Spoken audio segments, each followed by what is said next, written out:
Yvonne Grugele. I'm a community organizer, investigative citizen journalist, and most importantly, I am an enraged American voter. I grew up in Florida, where the infamous hanging Chad ballot caused chaos in elections, so voter disenfranchisement hits home for me. Because of that election, which was stolen by George W. Bush, I have helped register thousands of voters across America to help empower them and educate them on voting rights. So I've registered thousands of voters for the past 10 years. First of all, I appreciate all that you do to help make the elections happen. I understand that it takes a lot of work and long, grueling hours to make an election happen and for it to be successful. But I'm here to speak on behalf of the hundreds of thousands of voters who were unable to vote. I've never seen anything like the chaos that happened 1 week ago today during the New York presidential primary elections.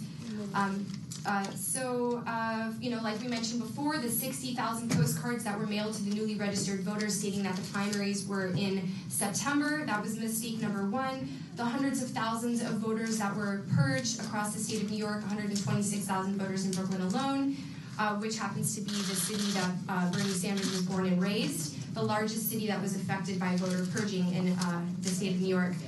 In addition to the hundreds of thousands of voters purged, thousands of voters parties were switched, making them ineligible to vote. We have cases of people who were registered but were turned away. Then finally, a small percentage of people were actually given affidavits and provisional ballots, but those provisional ballots weren't even counted. In addition to that, we've heard the reports of the poll site issues and them opening up late, machines being broken. We want all of the affidavits to be counted. We want for everybody who was turned away to give the opportunity to vote. We want an independent investigation. What can we do? What can we do to help you? We're here. We care. Please tell us what we can do to help you, because this is a very important election, and it's life or death for future generations, to be perfectly honest. Bernie Sanders versus Trump and Hillary. Time's up. Ada Vargas.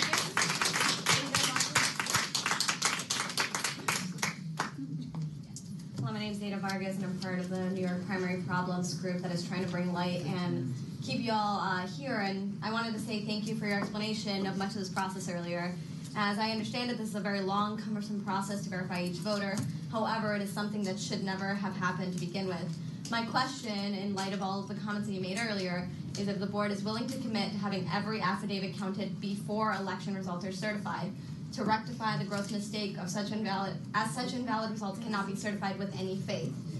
If your commitment to, quote, restore the confidence of the public is true, will the board commit to counting these ballots before certification of the results for the state convention? This is as an absolute baseline. Will the board commit to having every affidavit counted and verified? Some of those to have every voter verified, and those that are verified to have those ballots counted before the May 5th deadline. Mr. Ryan just said that. Right, the painstaking explanation that we went through was to try to make that clear. It wasn't made clear. I will say it again. Every person that falls into the category of potentially invalid will be scrutinized. We're going to attach all of their voter information that we have in the system, including prior documents bearing their signature, etc. All of those affidavits will then be reviewed one by one. There's no way to automate this. Yes. Right? So, my entire question is because of the process that you. Yes. Okay. Because of the process that you wasn't correct. No. My next concern was just, it is clear from this hearing alone that there just needs to be a simplification of this process, not only for the voters' sakes, but for your sake. So I hope that you will take into account a lot of the recommendations that were made of having either the deadlines all be consolidated in one, or have same-day registration, or if that is not in your jurisdiction, that you will push this if your commitment to restoring the faith is absolutely true. Thank you so much for your time, and especially if those votes will be counted, that is the main concern here. Before certification. Before certification. Yeah, that's kind of before. Yeah. That's what we can't do. E.C. Jacobs. Hi. I have to say that I was born in New York City. I've lived here for over 4 decades, and I've never seen anything like this in my life. It was the most embarrassing, dysfunctional, inefficient, and poorly run election I've ever seen. And I do understand from reading the papers yesterday that you've received a 10% raise. I know that 10% raises, which I've never received in my life, more than like 1%, not even. 10% raises come when you've done an excellent job. This was a horrific job, okay? This was not only a botched job, it was embarrassing to the people who call themselves native New Yorkers. I cannot walk around like this until this is fixed. I do not like paying for people that you keep asking me to come and volunteer. We should come out and stop our jobs and help you with this. No, this is your, I'm sorry, this is your job. And what it says today in the New York Times, excuse me, in Tribeca, because I have, I'm sorry I'm getting so angry. I'm so embarrassed. This is so denigrating to me. I went to Stuyvesant, I went to Cooper Union, I went to the great schools of this city. I was born in the New York hospital, and I'm embarrassed as a New Yorker.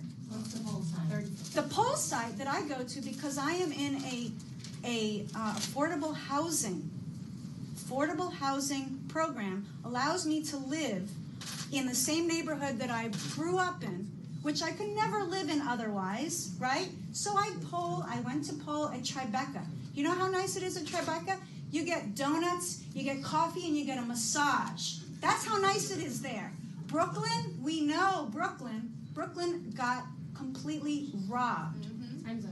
And no, my time is not up. I want to announce today, I'm sorry, I want to announce today that Bill de Blasio, since 2010, as the public advocate for New York, started investigation into the primary election process. And I'm sorry, but since 2010, he's had 6 years. I don't care. He's had 6 years to fix it. Now is not the time to fix it. It was last week. Next speaker, please. Sarah McAllister.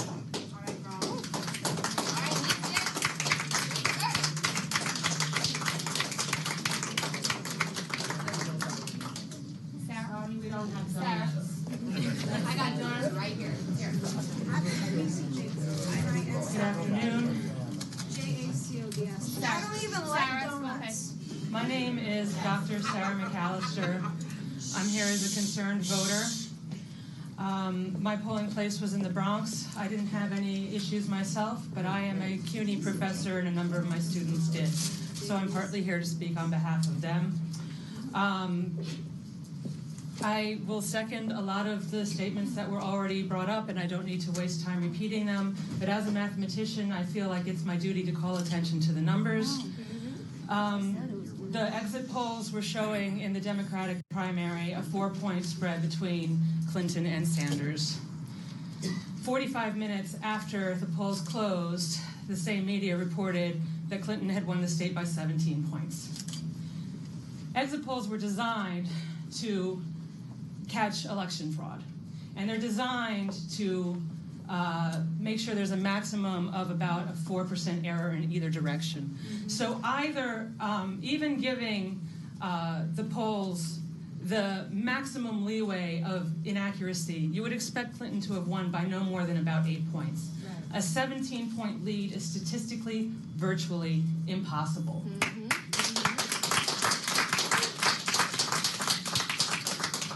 This raises the question of election fraud and necessitates a full and independent investigation by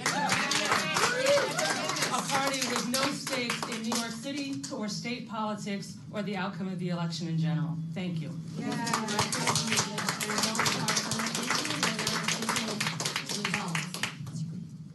Next speaker, please. Beth Beth for Jerry.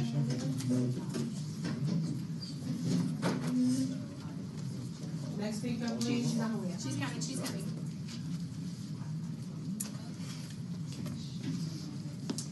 Hello, my name is Beth Grunfest-Fujiri. I was a volunteer and part of the Sanders campaign. I'm also a resident of the city homeless shelter system in Auburn, New York, where I actually voted just fine in my precinct, except for the fact that, of course, when I looked online to check ahead to confirm my registration, because I did change parties in time, I wasn't listed at all. So you do indeed have a problem, as you mentioned before, and it is a big one, with communication with the state. Because, again, if I have a card, and again, I was actually allowed to vote, but according to your online system, I'm not in any rolls. How did you vote? Can I ask you a question? Yeah. When did you register to vote? I changed my parties effective in, I believe it was somewhere in the first week of October of last year. As I had described earlier, there was an issue in the transfer of the file. So our voter rolls that we go by to make our poll books are not the searchable database that you're talking about. So that's part of that disconnect a little bit that we talk about, why you would not see yourself in the state online system, but would still be in the book. So If you voted, were you in the poll books? Yes, thankfully. But again, I really do want to highlight to people that there was back and forth. And it is indeed an issue. Another thing, though, that I also want to highlight for you guys is the confusion with the concept, with the two constructs of both affidavits/provisional ballots versus voting by court order. And this is something that I was trying to get through to people, and in terms of passing around information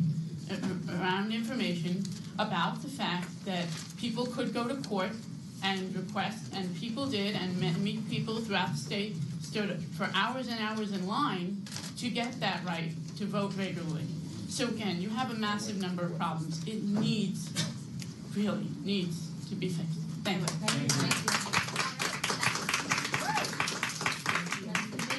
Megan Ahern.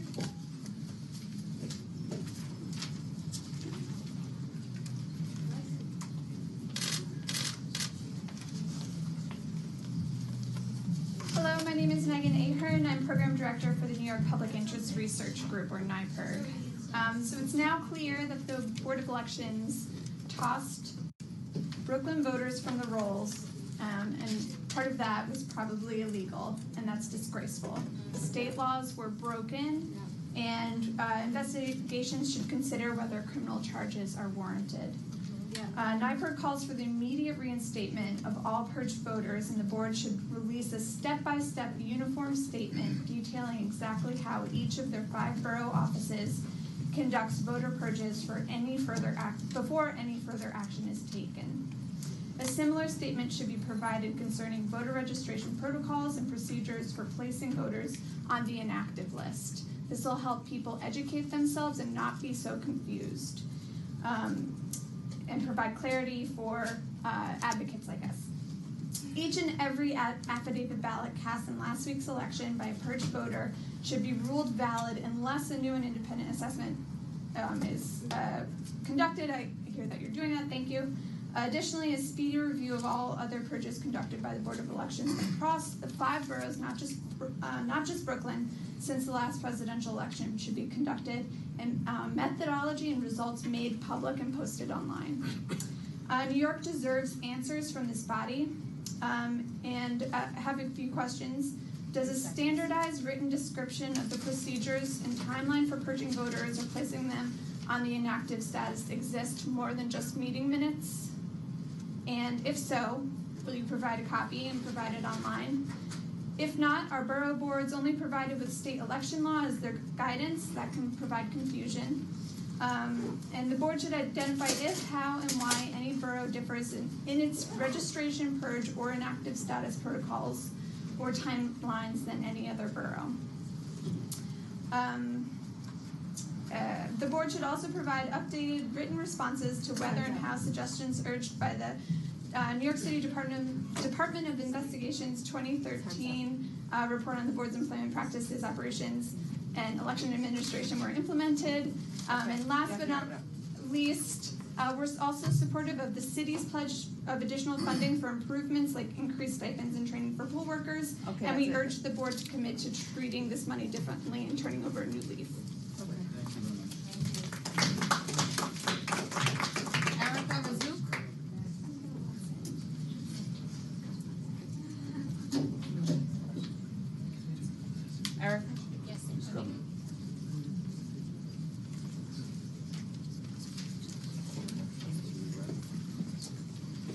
good afternoon. My name is Erica Razuk. I'm a resident of Brooklyn.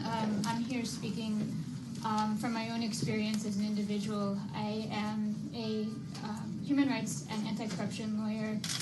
I've been practicing in that area for the last 11 years with Amnesty International and the Open Society Foundations. I'm now working independently. I'm also a certified fraud examiner. On the day of the election, I used the opportunity of my free time to volunteer to monitor polling sites, and I identified myself as a lawyer so that people could ask questions if they had it. And not only was my day a barrage from 7 a.m. to 9 p.m. of questions about every single aspect of this voting process, it was also a barrage of questions about criminal law, family law, immigration law. There was so much confusion as to who had the right to do what.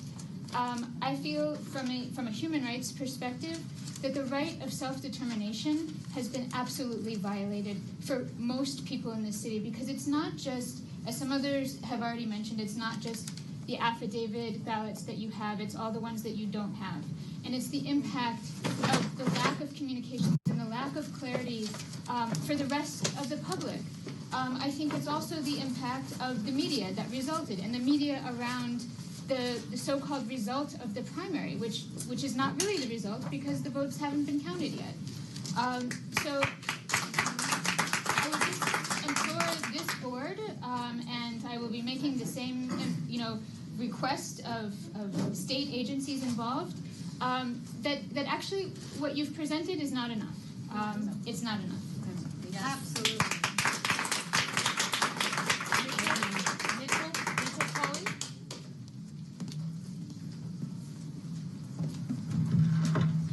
Hi, my name is Mitchell Cohen. I'm from WBAI Radio. You identified yourself as a voter. And I'm a voter.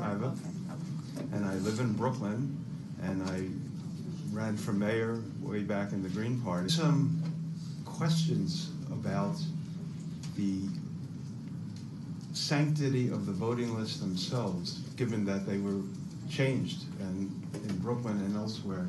So I'd like to know how many staff members actually have access to the voting database. Who had access to cancel voters' party affiliations or registration, and even whether they did so or not, who had that access? What is the form of this access to the voter database? Does a staff member have to be present at one particular computer to access the database? Is the database networked across a number of computers? How many? Where are they located? Can they be accessed by staff online or even altered remotely? Is that in the cards here? And finally, how are the voting lists themselves safeguarded? How is access to the computers and the lists supervised, and who does the supervision? I feel that some people are being scapegoated on the election board, and there's a lot more to dig up here and to protect the actual sanctity of voting and prevent it from being tampered with, given the fact that 120,000 voters were removed somewhat arbitrarily from the voting rolls without why in Brooklyn, where I live. Thank you. Yes.